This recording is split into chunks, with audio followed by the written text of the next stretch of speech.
wabarakatuh. Kami dari kelompok 3 akan menjelaskan materi mengenai tanaman hortikultur. Sebelumnya, izinkan kami memperkenalkan diri kami. Saya Zainur Yulia dengan NIM akhir 129. Saya Desi Anggraini dengan NIM akhir 116. Saya Sofyana Janusi dengan NIM akhir 140. Saya Anapia Agustina Obalak Mabin dengan NIM akhir 142. Saya Zulfa Dianita dengan NIM akhir 099. Baik, untuk mengetahui apa itu tanaman hortikultur, simak video kita sampai akhir. Bye.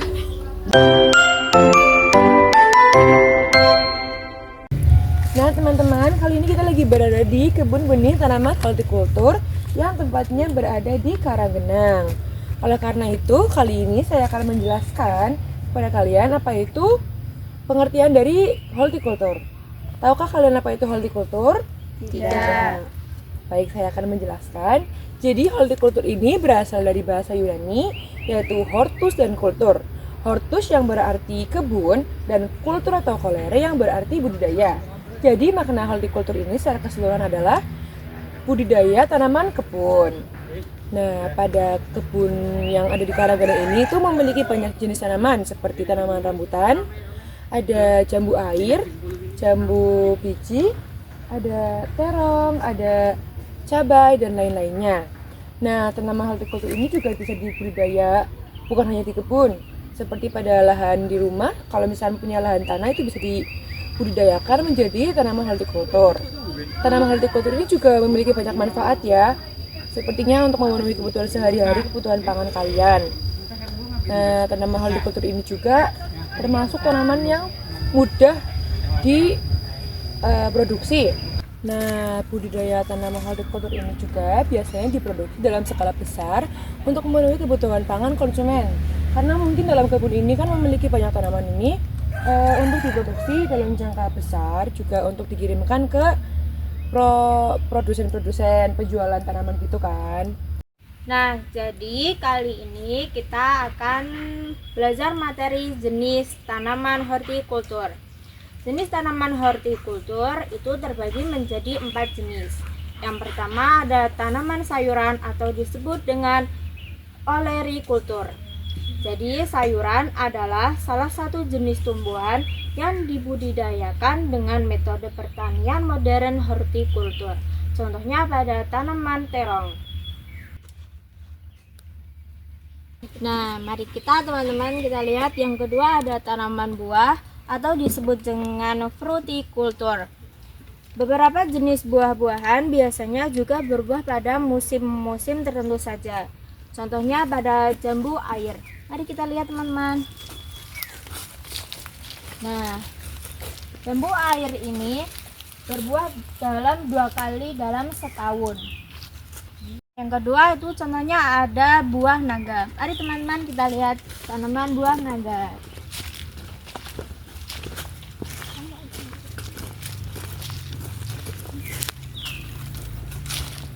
Nah, buah naga ini contohnya tanaman buah atau disebut dengan kultikultur.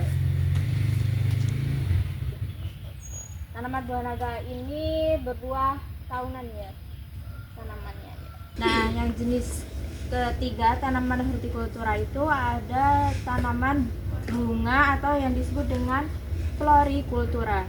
Contohnya pada bunga telang. Nah, jadi tidak hanya buah saja dan sayuran, contoh tanaman hortikultura juga meliputi tumbuh-tumbuhan hias atau bunga. Ini contohnya pada bunga telang. Ini bunga apa teman-teman? Bunga telang. Ya, bunga telang ini jadi jenis tanaman hortikultura. Nah, yang selanjutnya ada tanaman obat atau yang disebut dengan biofarmaka. Budidaya hortikultura juga menghasilkan produk obat atau sering dikenal dengan tumbuhan herbal. Contohnya pada tanaman jahe, tanaman lengkuas, tanaman apalagi ya yang buat obat-obatan itu. Jadi ini ada contoh tanaman bunga atau florikultura, yaitu pada bunga sepatu.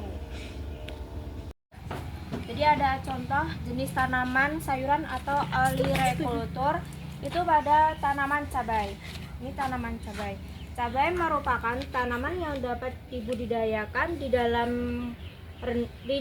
dataran rendah maupun dataran tinggi.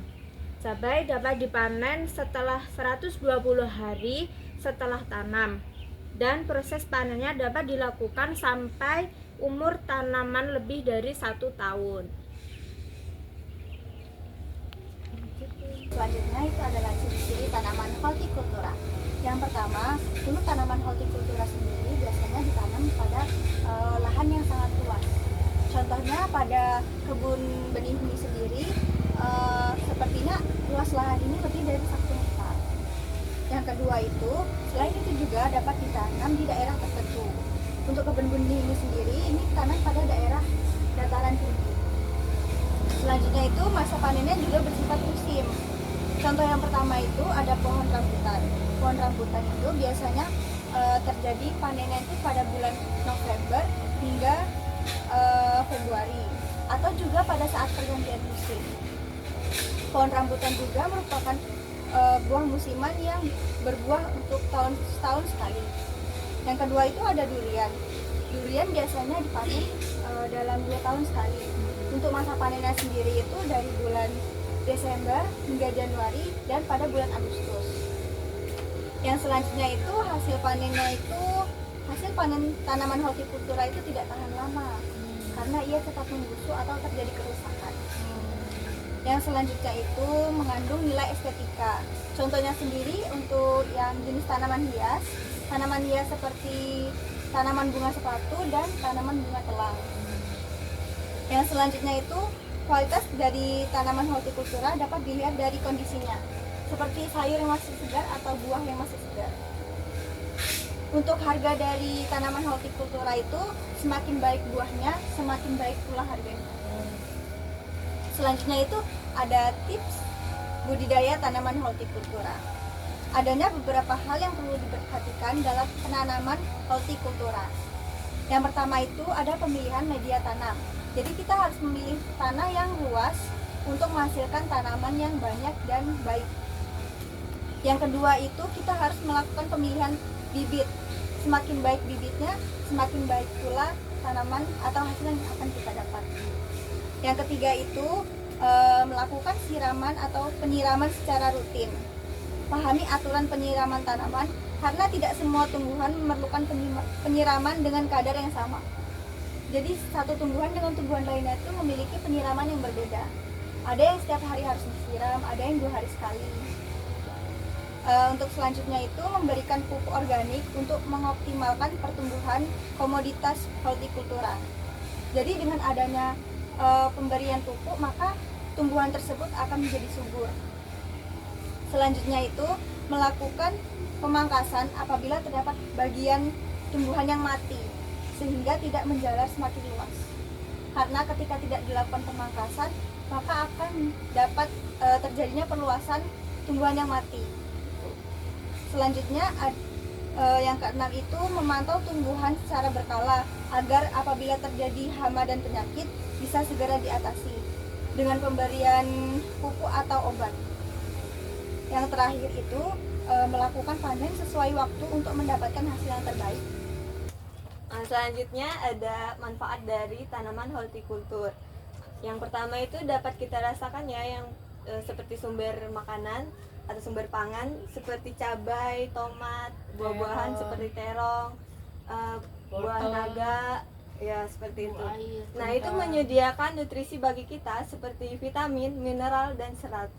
Nah yang kedua itu sebagai sumber penghias atau peningkat estetika lingkungan. Nah, seperti bunga anggrek, bunga sepatu, bunga telang. Nah, dapat meningkatkan keindahan sekaligus memberikan suasana yang menyegarkan. Yang ketiga itu ada sumber pendapatan ekonomi. Tanaman hortikultur dapat menjadi komoditas yang menguntungkan bagi petani dan negara. Seperti hasilnya dijual ke pasar atau ke supermarket. Nah, itu akan mendapatkan keuntungan bagi petani dan negara kita. Yang terakhir itu sebagai perbaikan lingkungan dan keseimbangan ekosistem. Pohon-pohon yang udah rindang dapat menyerap polutan sehingga memperbaiki kualitas udara, juga dapat menjaga kelembapan tanah dan mencegah erosi. Nah, seperti yang sudah jelasin tadi dengan teman-teman, dan sudah dijelasin apa itu hortikultural. Nah, hortikultural ini kan merupakan cabang dari pertanian tanaman yang berhubungan dengan tanaman pekarangan. Umumnya itu memiliki mencakup berbagai jenis tanaman, yaitu seperti terong. Untuk sayur-sayuran itu ada terong, wortel, cabai, tomat, sawi, kentang, dan lain-lain. Kalau Buahnya apa, Bu? buahnya itu ada durian, jambu nangka, air, jambu kristal. air, jambu kristal, jambu kristal, dan lain-lain. Untuk penghiasan tanamannya itu ada kembang sepatu, anggrek, Bunga telang, dan lain-lain.